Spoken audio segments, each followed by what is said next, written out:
तो चलिए आज हम बात करने वाले हैं अपनी बॉडी के बारे में, यानी कि किस प्रकार से हमारी बॉडी जो है इंसानों की बॉडी वर्क करती है, काम करती है। और इसमें जिस प्रकार से आपने देखा होगा गाड़ी को चलाने के लिए पेट्रोल की आवश्यकता होती है, डीजल की आवश्यकता होती है, सीएनजी गाड़ियों के लिए सीएनजी की आवश्यकता होती है। अब तो खैर इलेक्ट्रिसिटी गाड़ियाँ आने लगी हैं तो चार्ज करो और चलना शुरू हो जाती हैं, ठीक है। उसी प्रकार हम भी हैं, एक प्रकार की मशीन हम भी हैं। मानव शरीर भी एक मशीन की तरह कार्य करता है ना। हमें खाना खाने हम क्या करते हैं, हमें काम करने के लिए क्या करना पड़ती है, एनर्जी की आवश्यकता होती है। और काम करने के लिए एनर्जी की आवश्यकता होती है, तो एनर्जी कहाँ से आती है, खाना खाने से आती है। कहाँ से आती है, खाना खाने से आती है। और खाना में जो हम सब्जियां खाते हैं, हरी सब्जियां, विटामिन प्रोटीन्स वाली सब्जियां हैं, फल फ्रूट्स खाते हैं, आयरन लेते हैं, मिनरल्स लेते हैं, ये सारी चीज़ें हमारे कहाँ जाती हैं, बॉडी में जाती हैं। और हमारे शरीर में खासकर प्रोटीन की मात्रा, विटामिन की मात्रा को संतुलित करती हैं, बैलेंस करती हैं। और हमारे अंदर एनर्जी आती है। हमारे पूरे शरीर के अंदर ऑक्सीजन लेवल को मेंटेन करने का काम और ऑक्सीजन को पूरे शरीर के भाग तक पहुंचाने का काम अगर कोई करता है तो वो करता है खून, जो हमारे शरीर में रंग रंग में दौड़ता है। कहते हैं ना, इसके रंग रंग में तो खून दौड़ रहा है ना, इसके रंग रंग में तो खून दौड़ रहा है। तो मतलब ये होता है कि भैया खून क्या होता है, हमारा जो ब्लड होता है वो हमारे शरीर के कोने कोने तक जाता है। और अगर ये खून रुक जाए तो इंसान का जीवन होता है वो भी रुक जाता है। इसलिए हमारा कहने का मतलब ये है कि आज हम वही खून के बारे में, उसी ब्लड के बारे में जानकारी करने वाले हैं। आप देखेंगे ये खून की क्या है, ये खून की नली है, ठीक है। ये क्या है, ये हमारी खून की नली है। थोड़ी मेंटेन कर लेते हैं जरा हल्का, ठीक है। ये हमारे खून की नली आप देख पा रहे हैं, इसको हम ब्लड वेसल्स के नाम से जानते हैं। और खास करके इसके अंदर क्या क्या पाया जाता है, देख सकते हैं आप, इसमें प्लाज्मा पाया जाता है, जो चिपचिपा भाग होता है ना, चिपचिपा एकदम बिल्कुल, तो उसको कहते हैं हम प्लाज्मा।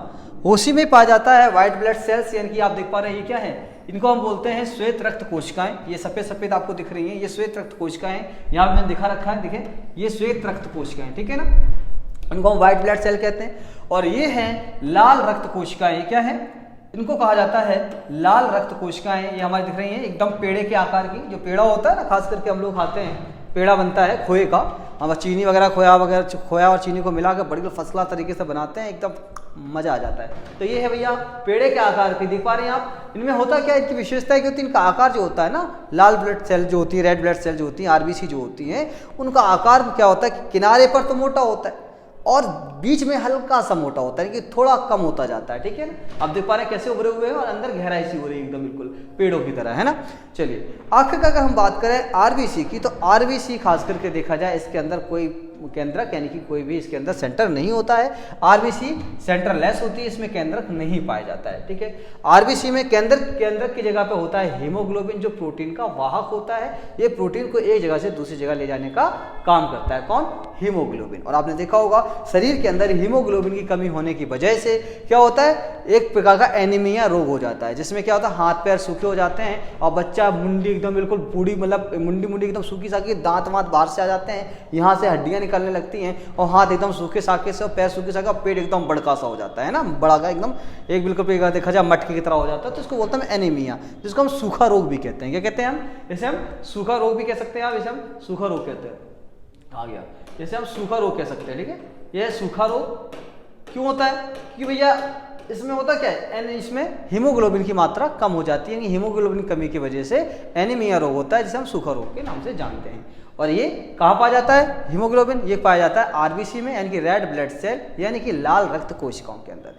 वहीं पे अगर हम बात करें, देखो व्हाइट ब्लड सेल की आप बात कर रहे हैं, देखो उससे पहले अगर हम बात करें, देखिए ये है हमारा दिल, है ना। ये दिल क्या है, धड़कता है, धड़कता मतलब पंप करता है, क्या करता है, ये पंप करता है। और खास करके देखा जाए, ये दिल अगर जिस दिन रुक जाए, जिस दिन के एक सेकंड के लिए भी रुक जाएगा ना, तो समझ लीजिए उस टाइम पे आपकी मौत हो जाती है, समझ रहे हैं आप। तो ये एवरी टाइम हमारे शरीर में पंप करता रहता है, ब्लड का पंप करता है, यानी कि ब्लड सर्कुलेशन को बनाए रखता है। आप देख पा रहे हैं किस प्रकार से रेड ब्लड सेल्स आ रही है, देख पा रहे हैं ना, ये रेड ब्लड सेल्स कंटिन्यू हमारे बॉडी के अन्य भागों तक बराबर कंटिन्यू पहुंचती रहती है, एवरी सेकंड चलती रहती है, पहुंचती रहती है। लेकिन कभी कभी क्या होता है, बीपी होता है, ब्लड प्रेशर हो जाता है। यानी कि ब्लड प्रेशर कब होता है, ये तब होता है जब ये किनारे फट जाते हैं और इस प्रकार से इसको ब्लॉक करते हैं, तो ये ब्लड सेल लाल रक्त कोशिका सीधी नहीं आ पाती है, इसकी वजह से यहाँ थक्का बना लेती हैं और ये काफी तेजी से नस को फुलाती हैं, और जिसमें क्या होता है, ब्लड प्रेशर की बीपी की शिकायत बढ़ जाती है। खैर हम बात करें यहाँ पे देख पा रहे हैं बॉडी के अन्य भागों तक ब्लड सेल कहाँ से पंप हो रही है, इससे हमारे हार्ट से यानी कि हमारे दिल से। ठीक है, तो नेक्स्ट वीडियो हम लोग दिल के बारे में बात करेंगे कि दिल किस प्रकार से धमनियों और महाधमनियों के द्वारा, फुफ्फुस शिराओं के द्वारा, अलिंदों के द्वारा, बायां अलिंद हो या दायां अलिंद हो, किस प्रकार से काम करता है और इस किस प्रकार से जो है ब्लड को बॉडी के अन्य भागों तक लेके जाता है। लेकिन आज का वीडियो हम लोग बात कर रहे हैं लाल ब्लड सेल यानी कि रेड ब्लड सेल के बारे में, व्हाइट ब्लड सेल के बारे में, जिसको हम श्वेत रक्त कोशिकाएं भी कहते हैं, उनके बारे में। ठीक है, तो चलिए अगला देखिए पॉइंट देखते हैं क्या होता है हमारा। इधर देखेंगे आप, ये है स्प्लीन। क्या है ये? स्प्लीन कहलाती है। ये स्प्लीन होता क्या है? इसको हम बोलते हैं आम भाषा में तिल्ली। क्या बोलते हैं इसको हम? तिल्ली। आम भाषा में इसको कहा जाता है तिल्ली। ये तिल्ली होती है। इस तिल्ली का काम क्या होता है भैया? ये तिल्ली जो होती है ना वो आरबीसी के, किसकी? आरबीसी। ये क्या है? हमारी आरबीसी है। और आरबीसी की रेड ब्लड सेल की क्या होती है? आत्मघाती थैली होती है, यानी कि कह सकते हैं इसको कब्रिस्तान कहते हैं। क्या कहते हैं भैया? ये कब्रिस्तान होता है आरबीसी का। ठीक है ना, इसे आरबीसी का कब्रिस्तान कहते हैं। किसको? तिल्ली को, जिसको हम स्प्लीट कहते हैं। इसको हम खास करके एक भाषा और भी है साइंस की, जिसको हम बोलते हैं प्लीहा। क्या कहते हैं? प्लीहा। इसे प्लीहा भी कहा जाता है। और ये कहाँ पाया जाता है? ये देखो स्टोमच दिख रहा है ना, ये स्टोमच के जस्ट बगल में ये यहाँ पे ज्वाइंट होता है, जुड़ा होता है। और यही ब्लड का, हमारे आरबीसी का क्या होता है? कब्रिस्तान कहलाता है। ठीक है, कि प्लीहा क्या है? आरबीसी का कब्रिस्तान कहलाता है। इसको हम तिल्ली भी कहते हैं आम भाषा में। यहाँ पे आप देख पा रहे हैं, ये देखो हड्डियों के किस प्रकार से जाल से, ठीक है, पसलियों के जाल के अंदर घुसा पड़ा एकदम। देख पा रहे कितना सुरक्षित होता है ना, तिल्ली जिसको कहते हैं हम लोग। ठीक, अगर हम बात करें यहाँ पे आप देख पा रहे हैं मनुष्यों में, यानी कि जो युवा मनुष्य होता है, जैसे हम लोग और आप लोग हैं, खास करके जैसे मैं हूँ, तो अगर मैं अपने को भी ले लूँ तो क्या है यार, मेरी जो खून बनेगा, आरबीसी जो बनेगी मेरी कहाँ बनेगी? मेरी आरबीसी बनेगी अस्थि मज्जा में। कहाँ बनेगी? इसे बोला जाता है अस्थि मज्जा। अस्थि मज्जा में मेरी आरबीसी बनेगी। ठीक है, आरबीसी युवाओं बनती है। किसमें बनती है?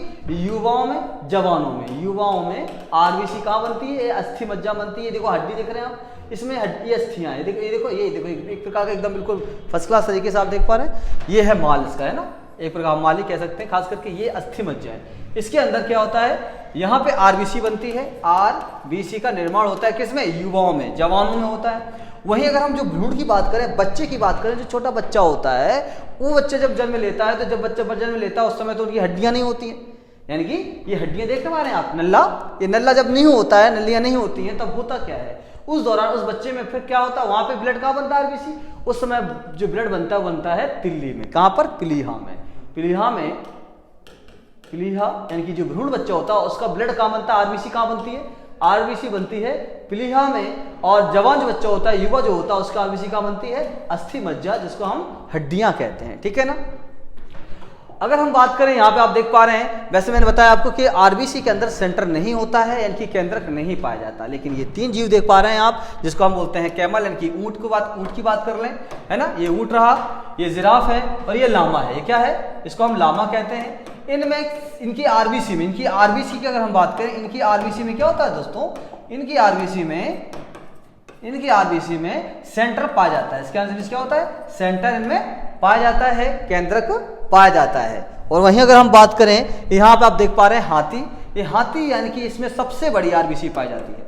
इसमें क्या होता है? आरबीसी जो होती है, लाल जो रेड ब्लड सेल्स यानी कि लाल रक्त कोशिकाएं जो होती हैं, लाल रक्त कोशिकाएं जो होती हैं, कोशिकाएं, जो लाल रक्त कोशिकाएं होती है ना, वो हाथी में सबसे बड़ी होती है। और जब सबसे छोटी होती है वो कस्तूरी मृग में। कहाँ होती है? सबसे छोटी कहाँ पाई जाती है? कस्तूरी मृग में। कस्तूरी जो मृग होता है, ठीक है, कस्तूरी मृग यानी कि हिरण में, कस्तूरी हिरण में सबसे छोटी आरबीसी पाई जाती हैं, लाल रक्त कोशिकाएं पाई जाती हैं। ठीक है ना, यही बात कर लेते हैं। देखो ये देख रहे, ये है हमारा क्या, इसको अगर हम बात करें, ये जो दिख रहा है ये है व्हाइट ब्लड सेल, WBC। इनको हम श्वेत रक्त कोशिका, WBC की अगर हम बात करें तो WBC को श्वेत रक्त कोशिका के नाम से भी जाना जाता है। ठीक है, और WBC की अगर हम बात कर ले तो इसमें देखा जाए तो WBC क्या है? WBC हमारे शरीर की सिपाही कहलाती है। क्या कहलाती है? सिपाही कहलाती है, जो हमारे शरीर की रक्षा करती हैं। बाहर से आने वाले जितने भी, बाहर से आने वाले, बाहर पार्ट से, इनकी बाहरी अंग से जितने भी खास करके वायरस हों, या बैक्टीरिया संबंधित हों, वायरस हों या बैक्टीरिया से बीमारियां हों, वो सबको नियंत्रित करने का काम करती है आरबीसी। यानी कि हमारी सिपाही होती है जो बाहर से आने वाले संक्रामित रोगों से, जो संक्रमित रोग होते हैं, संक्रमित रोगों से बचाने का हमारे शरीर को सुरक्षा प्रदान करने का काम आरबीसी करती है। तो इसलिए इनको हमारे शरीर की सिपाही कहते हैं। लेकिन आपको पता हो, जब ये आरबीसी डाउन हो जाती हैं, आरबीसी की मात्रा कम हो जाती है, तो एक समस्या उत्पन्न होती है, इसको बोलते हैं ल्यूकेमिया। क्या बोलते हैं? ल्यूकेमिया जो है ल्यूकेमिया। ये ल्यूकेमिया क्या होता है? ये ल्यूकेमिया क्या होता है? ल्यूकेमिया की वजह से क्या होता है कि ब्लड कैंसर के चांसेस बढ़ जाते हैं, कि जो हमारी रक्षा करती हैं अगर इनकी मात्रा कम हो जाए तो वही ब्लड कैंसर की मात्रा शुरू हो जाती है हमारे शरीर के अंदर। यानी कि ब्लड कैंसर का मतलब समझ में आया कि व्यक्ति की डेथ यानी कि मृत्यु होना, मरना उसका फिक्स हो चुका है। एक ही चांसेस है उसका बचाना कि उसकी बॉडी से ब्लड मतलब निकाल दिया जाए और दूसरा ब्लड जो है तुरंत फटाफट उसी के अंदर, उस बॉडी के अंदर दूसरा ब्लड जो है सर्कुलेट कर दिया जाए, डाल दिया जाए। समझ रहे हैं आप? तो उसकी जान बच सकती है। ऐसा एक एग्जांपल मिला है युवराज सिंह का। आपने देखा क्रिकेटर युवराज सिंह का नाम सुना होगा आप लोगों ने, क्रिकेटर युवराज सिंह का। तो युवराज सिंह को ब्लड कैंसर था। उसने क्या किया, फॉरेन में जाकर उसने क्या किया, अपने ब्लड को चेंज करवा डाला और नया ब्लड डलवा डाला। इससे हुआ क्या, फाइनली अगर हम बात करें तो वो अभी जीवित भी और क्रिकेट भी खेला उसने। अब तो क्या संन्यास लेके बैठे हुए आराम से, कोई दिक्कत नहीं है। तो आप देख सकते हैं, लेकिन पैसे का खेल है ना, तो पैसे जिसके पास है, पैसा है, मनी है, तो सब कुछ भी है। लेकिन बेचारे जिनके पास पैसा नहीं है, गरीब आदमी, हम और अब जैसे लोग, तो ऐसी स्थिति में क्या होगा कि भैया ब्लड कैंसर हुआ तो समझ लो भैया होना ही होना है, कल्याण है ना, कल्याणम हो जाएगा तुरंत ही। ठीक है, तो बात करते हैं हम लोग यहाँ पे। तो हमारे पास में खास करके अगर हम आरबीसी की बात कर ले तो इंपॉर्टेंट बात क्या बन जाती है, अगर हम युवा जो महिलाएं होती हैं, युवा महिलाएं, क्या अगर हम युवा महिलाओं की बात कर लें, इधर देखें आप, ये आरबीसी का सिस्टम है। अगर हम युवा महिलाओं की बात करें, युवा महिलाएं, तो युवा महिलाओं में इसकी मात्रा कितनी होनी चाहिए हमारे पास में? 4500 से लेकर 11,000 आरबीसी हमारे पास होनी चाहिए, सॉरी डब्ल्यूबीसी होनी चाहिए। डब्ल्यूबीसी महिलाओं में डब्ल्यूबीसी कितनी होनी चाहिए? 4500 से लेकर 11,000 के बीच में डब्ल्यूबीसी होनी चाहिए। वहीं पे युवा पुरुष में, युवा जो पुरुष होते हैं, युवा पुरुषों में डब्ल्यूबीसी की जो मात्रा होती है वो होती है 5,000 से लेकर 10,000 के बीच की मात्रा पाई जानी चाहिए। वहीं पे हम बच्चों की बात करें, छोटे बच्चे होते हैं, बच्चों में आज जो डब्ल्यूबीसी होता है उसकी कितनी मात्रा होनी चाहिए? तो उसमें होनी चाहिए 5,000 से लेकर 10,000 के बीच में ये डब्ल्यूबीसी होनी चाहिए। तो आप देख पा रहे हैं महिलाओं में 4500 से लेकर 11,000 के बीच में आपकी ये डब्ल्यूबीसी हो, और युवा पुरुषों में 5,000 से 10,000 चल जाएंगी, और बच्चों में भी 5,000 से 10,000 आपकी डब्ल्यूबीसी होनी चाहिए। वहीं पे थोड़ा हम एक चीज़ बताना भूल गए थे, यहाँ पे आप देख पा रहे हैं हल्का सा, यहाँ पे आरबीसी की बात करें, ये देखें आरबीसी, इस आरबीसी के अंदर, हाँ इस आरबीसी के अंदर हम बात करें, ये है आरबीसी। इस आरबीसी में होता क्या है कि इसका जीवन काल होता है 20 दिन से लेकर 120 दिन का। कितना होता है आरबीसी का जीवन काल? कितना होता है आरबीसी का जीवन काल? होता है 20 दिन से लेकर 120 दिन के बीच तक का आरबीसी का जीवन काल होता है। इसके बाद नष्ट हो जाती हैं और एक नई आरबीसी निर्माण होता है, और नई आरबीसीयों का निर्माण होता है, नई आरबीसीयाँ बनती हैं। ठीक है भाई, तो आज की वीडियो में हम देख सकते हैं हमारे पास मोस्टली टॉपिक हो चुके हैं। हाँ एक चीज़ और है, गया देखते जा रहे हैं यहाँ पे, ये है प्लेटलेट्स। क्या है ये? हल्के से आप देख पा रहे हैं एकदम कोरोना वायरस की तरह दिखाई दे रहा है ना, आज जो प्लेटलेट्स एकदम कोरोना वायरस की तरह दिखाई दे रही हैं। तो ये बहुत इंपॉर्टेंट है हमारी बॉडी के लिए, क्योंकि जब प्लेटलेट्स की मात्रा कम होती है तो इंसान के बचने के चांसेस भी कम हो जाते हैं। आपने कभी देखा भी होगा डेंगू जैसी बीमारियों में प्लेटलेट्स बहुत तेजी से गिर जाती है। जब प्लेटलेट्स बहुत तेजी से गिरती है ना, तो डॉक्टर एक ही सलाह देते हैं, तो बकरी का दूध पी लो या पपीते का पत्ते का जूस पी लो। अब ये पपीते का पत्ते का जूस कितना कड़वा होता है, इससे बढ़िया तो आप हमें डेंगू से मरने तो कोई दिक्कत नहीं है, मर जाएंगे। लेकिन पपीते का जूस पीने के लिए मना कहो, बिल्कुल भी ना कहो कि बहुत ही कड़वा होता है। लेकिन क्या करें, जान भी तो बचानी है, ये भी तो दिक्कत होती है। तो पी लेते हैं लोग, कड़वा हो या मीठा हो कैसा भी पी लेते हैं, चल जाता है, कोई दिक्कत नहीं है।